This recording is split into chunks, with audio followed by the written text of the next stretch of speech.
안녕하십니까. 안중근 목사입니다. 오늘은 구약성경 이사야 40장 1절에서 8절 말씀을 읽고 작성했던 설교 말씀을 나누려고 합니다. 제목은 하나님의 말씀은 영원히 서리라 입니다. 먼저 본문을 읽어드리겠습니다. 너희의 하나님이 이르시되 너희는 위로하라. 내 백성을 위로하라. 너희는 예루살렘의 마음에 닿도록 말하며 그것에게 외치라. 그 노역의 때가 끝났고 그 죄악이 사함을 받았느니라. 그의 모든 죄로 말미암아 여호와의 손에서 벌을 배나 받았느니라 할지니라 하시니라. 외치는 자의 소리여 이르되 너희는 광야에서 여호와의 길을 예비하라. 사막에서 우리 하나님의 대로를 평탄하게 하라. 골짜기마다 도두어지며 산마다 언덕마다 낮아지며 고르지 아니한 곳이 평탄하게 되며 험한 곳이 평지가 될 것이요 여호와의 영광이 나타나고 모든 육체가 그것을 함께 보리라. 이는 여호와의 입이 말씀하셨느니라. 말하는 자의 소리여 이르되 외치라. 대답하되 내가 무엇이라 외치리까 하니 이르되 모든 육체는 풀이요 그의 모든 아름다움은 들의 꽃과 같으니 풀은 마르고 꽃이 시들면 여호와의 기운이 그 위에 불미라. 이 백성은 실로 풀이로다. 풀은 마르고 꽃은 시드나 우리 하나님의 말씀은 영원히 서리라 하라. 방금 우리가 읽은 말씀의 마지막 부분에 보면 이런 말씀이 있습니다. 모든 육체는 풀이요 그의 모든 아름다움은 들의 꽃과 같으니 풀은 마르고 꽃은 시드나 우리 하나님의 말씀은 영원히 서리라. 이 말씀은 우리 귀에 익숙한 말씀입니다. 기독교인이라면 누구나 한 번 정도는 다 들어본 말씀입니다. 여러분, 그렇지요? 우리는 이 말씀을 들을 때마다 인생의 연약함과 허무함을 생각하게 됩니다. 왜냐하면 모든 육체는 풀과 같고 그 모든 아름다움은 풀의 꽃과 같다고 말씀하셨기 때문입니다. 우리 한국에서도 그렇지만 이스라엘 땅에서 피는 풀과 꽃은 정말 허무하기 짝이 없습니다. 이스라엘은 한국과 달리 겨울이 우기입니다. 그래서 10월 중순부터 비가 내리기 시작하면 들판에 있는 풀들이 자라기 시작합니다. 그리고 이름 모를 꽃들이 피기 시작합니다. 그 가운데 푸른 들판에 핀 빨간 아네모네는 정말 장관입니다. 그러다가 이듬해 5월이 되면 아라비아 사막에서 시로코라고 하는 강한 바람이 불어오기 시작합니다. 한글 성경에는 이 바람을 동풍으로 번역해 놓았지만 다른 이름으로는 시로코 혹은 시문이라고도 합니다. 시로코는 고온 건조한 바람인데다가 한 번 불기 시작하면 4일에서 5일씩 불어오기 때문에 시로코가 한 번 불면 들판에 피어있던 모든 풀과 꽃들이 하루아침에 노랗게 말라버립니다. 언제 그렇게 아름다운 풀과 꽃이 피어 있었는지 모를 정도로 싹 말라버립니다. 더 안타까운 것은 성경시대에는 그 시로코라고 하는 바람이 언제 불어올지 아무도 몰랐다는 점입니다. 오늘 불어올지 내일 불어올지 아무도 몰랐습니다. 그런 곳에서 살던 이스라엘 백성에게 하나님께서 모든 육체는 풀과 같고 그 모든 아름다움은 들의 꽃과 같다고 했으니 그 말씀이 얼마나 실감나게 들렸겠습니까? 마치 인간이란 존재의 연약함과 허무함을 말씀하시는 것처럼 들렸을 것입니다. 그러나 하나님께서 이사야 선지자를 통해 주신 이 말씀은 인간의 연약함과 허무함을 가르쳐 주시기 위해 주신 말씀이 아닙니다. 왜냐하면 1절 말씀에 보면 하나님께서 이사야 선지자를 통해 이렇게 말씀하셨기 때문입니다. 너희의 하나님이 이르시되 너희는 위로하라. 내 백성을 위로하라. 내 백성을 위로하라고 말씀하신 하나님께서 너희는 풀과 같이 연약하며 너희의 아름다움은 들의 꽃과 같이 허무하다라고 말씀하셨다는 것은 어울리지 않습니다. 풀처럼 연약하고 들의 꽃처럼 허무하다는 말씀이 어떻게 위로의 말씀이 될 수 있겠습니까? 그건 말도 안 되지요. 그렇다면 하나님께서 무슨 뜻으로 이 말씀을 주셨을까요? 하나님께서 진짜 의도하셨던 것은 무엇일까요? 오늘 본문 말씀은 크게 세 부분으로 되어 있습니다. 첫째는 하나님의 백성을 위로하라는 말씀입니다. 1절에서 2절 말씀에 보면 하나님께서 하나님의 말씀을 대언하는 자들에게 이르시기를 너희는 위로하라. 내 백성을 위로하라고 말씀하셨습니다. 하나님께서 왜 내 백성을 위로하라고 말씀하셨느냐 하면 이스라엘 백성이 당해야 할 노역의 때가 끝났고 그들의 죄악이 사함을 받았기 때문입니다. 다시 말씀드려서 하나님 앞에 죄를 지었던 이스라엘 백성이 그 죄값으로 바벨론 땅에 끌려와 노역을 당했지만 이제 그 죄값을 다 치렀기 때문에 곧 해방될 것이라는 말씀입니다. 그리고 그 말씀을 전하라는 것입니다. 둘째는 광야에서 여호와의 길을 예비하라는 말씀입니다. 3절에서 5절 말씀에 보면 하나님께서 외치는 자에게 이렇게 외치라고 합니다. 광야에서 여호와의 길을 예비하라. 사막에서 우리 하나님의 대로를 평탄하게 하라. 그렇게 외치라고 합니다. 광야에 여호와의 길을 예비하고 사막에 우리 하나님의 대로를 평탄하게 하라는 말씀은 바벨론과 가나안 땅 사이에 있는 광야에 길을 내고 사막을 평탄케 하여 포로로 끌려왔던 이스라엘 백성이 조국으로 돌아갈 때 힘들지 않게 하라는 말씀입니다. 셋째는 하나님의 말씀은 영원히 서리라는 말씀입니다. 6절에서 8절 말씀에 보면 하나님께서 외치는 자에게 이렇게 외치라고 합니다.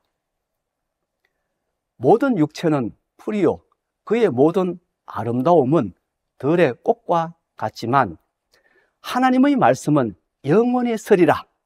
그렇게 외치라고 합니다. 문제는 바로 이 부분입니다. 첫 번째와 두 번째 부분은 우리가 이해할 수 있는데 세 번째 부분은 도무지 이해가 안 됩니다. 문맥이 서로 연결되지 않습니다. 이스라엘 백성이 하나님 앞에 죄를 지었기 때문에 그 죄값으로 바벨론으로 끌려와서 노역을 당했지만 이제는 그 죄값을 다 치렀으므로 그 노역에서 곧 해방될 것이라는 말씀과 그러므로 내 백성을 위로하라는 말씀은 이해가 됩니다. 그리고 노역에서 해방되면 바벨론에 있는 이스라엘 백성이 조국으로 돌아가야 하니까 바벨론과 이스라엘 사이에 있는 광야에 길이 나고 사막이 평탄하게 되어 이스라엘 백성이 쉽게 돌아가게 하라는 말씀도 이해가 됩니다. 그런데 세 번째 말씀, 모든 육체는 풀과 같고 그 모든 아름다움은 들의 꽃과 같아서 풀은 마르고 꽃은 시드나 우리 하나님의 말씀은 영원히 서리라는 그 말씀이 이해가 안 됩니다. 앞서 주신 두 가지 말씀과 논리적으로 연결이 안 됩니다.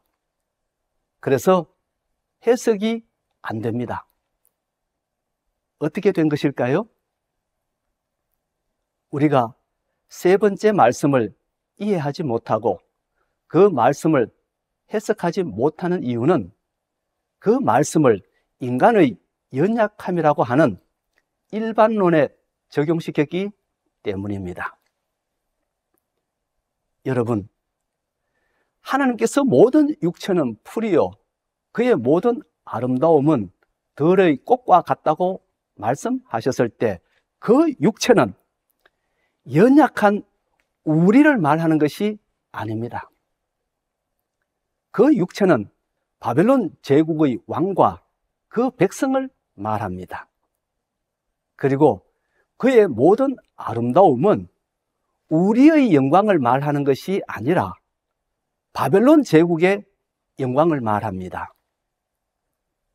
그러니까 바벨론 제국이 아무리 강하고 무너지지 않을 것처럼 보여도 그 바벨론 제국 역시 풀처럼 연약한 사람들로 구성되었고 그 영광도 들의 꽃처럼 하루아침에 시들게 될 보잘것없는 영광이라는 말씀입니다. 바벨론의 왕이 아무리 막강한 권세를 가지고 제국을 통치해도 그 역시 육체를 가진 사람이고 바벨론 군대가 아무리 막강한 군대라 할지라도 그들 역시 육체를 가진 사람들이라는 것입니다. 마치 들판에 자라는 풀이 아무리 많아 보여도 시로코가 불어오면 순식간에 노랗게 말라 죽어버리는 것처럼 아무리 바벨론 제국에 군사가 많다 할지라도 하나님의 기운 앞에는 풀과 같이 쉽게 말라버리는 연약한 존재라는 말씀입니다. 그러니까 바벨론 제국이 아무리 강하게 보여도 하나님께서 역사의 바람을 일으켜 세상을 바꾸어 버리시면 순식간에 사라질 제국이라는 말씀입니다. 그러므로 하나님의 백성은 눈앞에 보이는 어마어마한 바벨론 제국의 영광에 주눅들지 말고 영원하신 하나님의 말씀에 소망을 두고 살아야 한다는 말씀입니다. 하나님께서 노역의 때가 끝났다고 말씀하셨으면 끝난 것이라는 말씀입니다. 이스라엘 백성의 죄악이 사함을 받았다고 말씀하셨으면 사함을 받은 것이라는 말씀입니다. 그리고 바벨론과 예루살렘 사이에 아무리 거친 광야가 있고 사막이 있다 할지라도 하나님께서 평탄하게 하시면 갈 수 있다는 말씀입니다. 그러므로 무너질 기미가 도무지 보이지 않는 바벨론 제국의 위엄과 영광 앞에서 노역의 때가 끝났다는 하나님의 말씀을 들으니 도저히 믿겨지지 않겠지만 그럼에도 불구하고 하나님의 말씀은 반드시 이루어질 것이므로 그 말씀을 믿고 기다리는 사람들이 되어야 한다는 뜻입니다. 여러분, 어떻게 되었을까요? 하나님의 말씀대로 되었을까요? 되지 않았을까요? 하나님의 말씀대로 이루어졌습니다. 무너지지 않을 것만 같았던 그 강대한 바벨론이 페르시아의 침입을 받아 기원전 539년에 속절없이 무너졌습니다. 대제국을 건설한 후 100년도 가지 않고 무너졌습니다. 그리고 이스라엘 백성은 페르시아의 관대한 정책에 힘입어 조국으로 돌아왔습니다. 정말 꿈 같은 일이 일어났습니다. 세계 역사에 도무지 그 유래를 찾아볼 수 없는 기적이 일어났습니다. 그래서 시편 126편 기자도 그때의 감격과 감동을 이렇게 노래했습니다. 여호와께서 시온의 포로를 돌려보내실 때에 우리는 꿈꾸는 것 같았도다. 이스라엘 백성이 바벨론에서 해방되어 조국으로 돌아올 때 그들은 꿈꾸는 것 같았다고 했습니다. 현실 세상에서 이루어진 일이라고 보기에는 너무나 기적 같은 일이었기 때문에 꿈꾸는 것 같았다고 했습니다. 사랑하는 성도 여러분, 우리가 사는 이 세상은 어느 날 저절로 만들어진 것이 아니라 하나님께서 자신의 뜻에 따라 만드신 것입니다. 그렇기 때문에 하나님께서 이 세상에서 못하실 일이 없습니다. 모든 것을 다 하실 수 있습니다. 그러므로 우리는 이 세상을 보지 말고 이 세상을 만드시고 운행하시는 하나님을 보아야 합니다. 세상의 모든 것이 다 사라져도 우리 하나님의 말씀은 결코 사라지지 않습니다. 그래서 이사야 선지자는 풀은 마르고 꽃은 시드나 우리 하나님의 말씀은 영원히 서리라 말씀하셨던 것입니다. 그런데 더욱 놀라운 것은 오늘 이 본문 말씀이 신약 성경 베드로전서 1장 23절에서 25절에 한 번 더 나온다는 점입니다. 제가 그 말씀을 읽어보겠습니다. 너희가 거듭난 것은 썩어질 씨로 된 것이 아니요 썩지 아니할 씨로 된 것이니 살아있고 항상 있는 하나님의 말씀으로 되었느니라. 그러므로 모든 육체는 풀과 같고 그 모든 영광은 풀의 꽃과 같으니 풀은 마르고 꽃은 떨어지되 오직 주의 말씀은 세세토록 있도다 하였으니 너희에게 전한 복음이 곧 이 말씀이니라. 이 말씀은 크게 두 부분으로 되어 있습니다. 첫째는 우리의 거듭남에 대한 말씀입니다.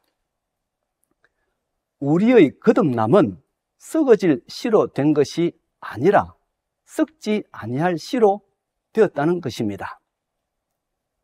둘째는 우리를 거듭나게 한 그 씨, 즉 하나님의 말씀은 살아있는 말씀이요 세세토록 있는 말씀이라는 것입니다.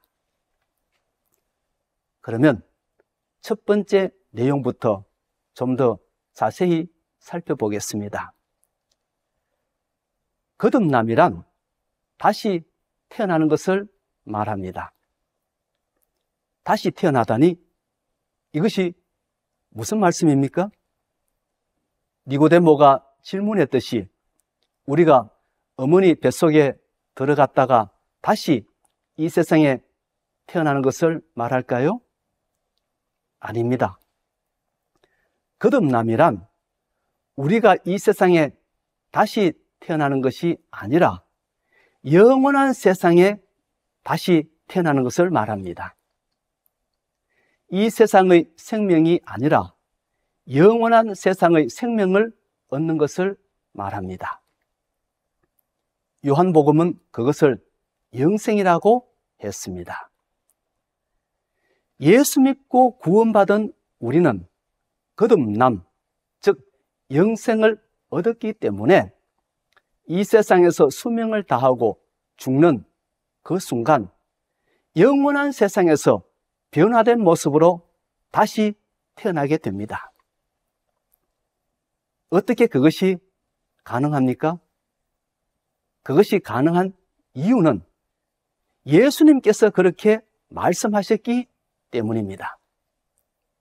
요한복음 3장 16절과 11장 25절에서 26절 말씀입니다.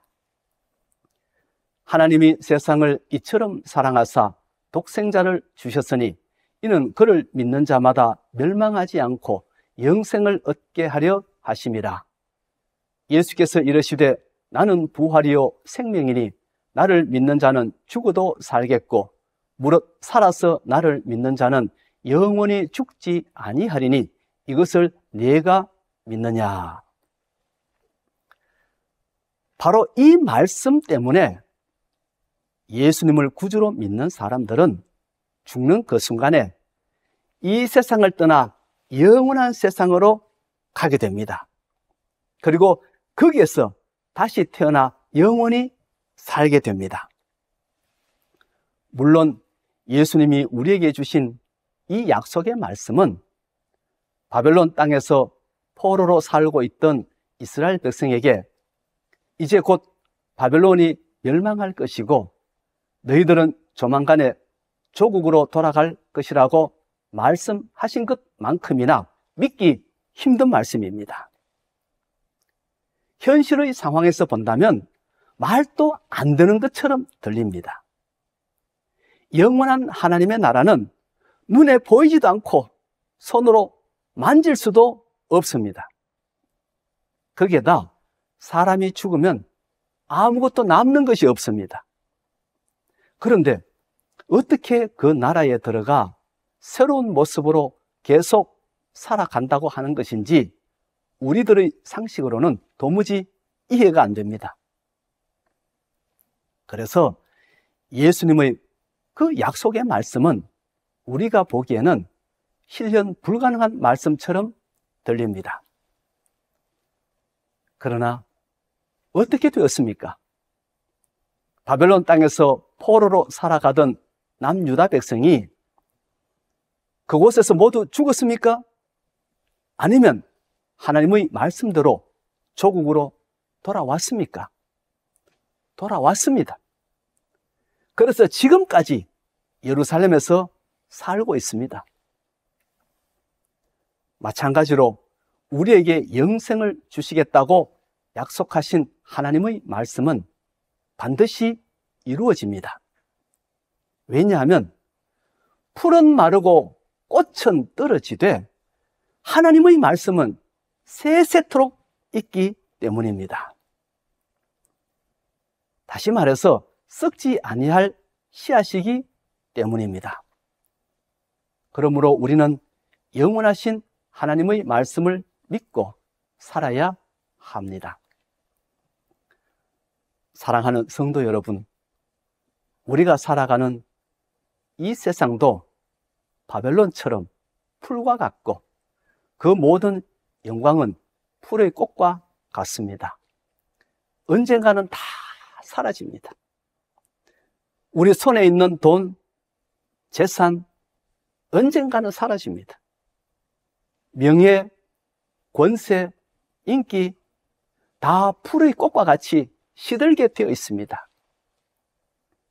그러나 우리 주님의 말씀은 세세토록 있습니다. 그리고 그 말씀은 반드시 이루어집니다.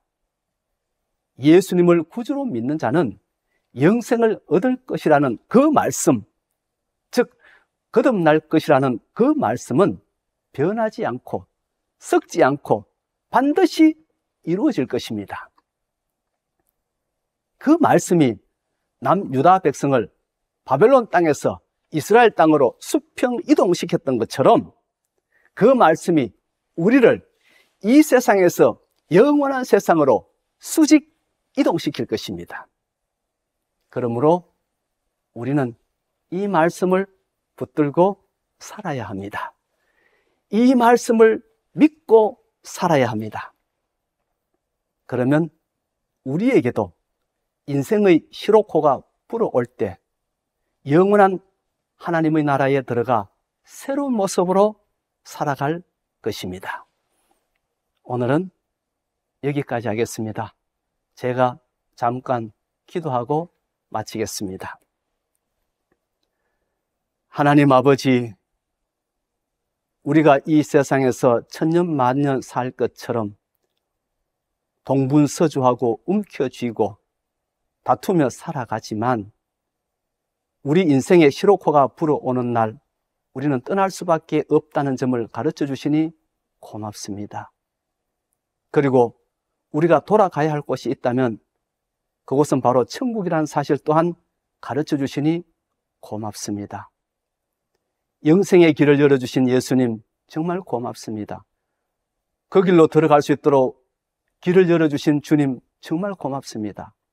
오늘 이 말씀 붙들고 우리가 주님을 구주로 모시고 영생 얻는 삶을 바라보며 늘 살아가는 저희들 되게 하여 주시옵소서. 예수님 이름으로 기도하옵나이다. 아멘.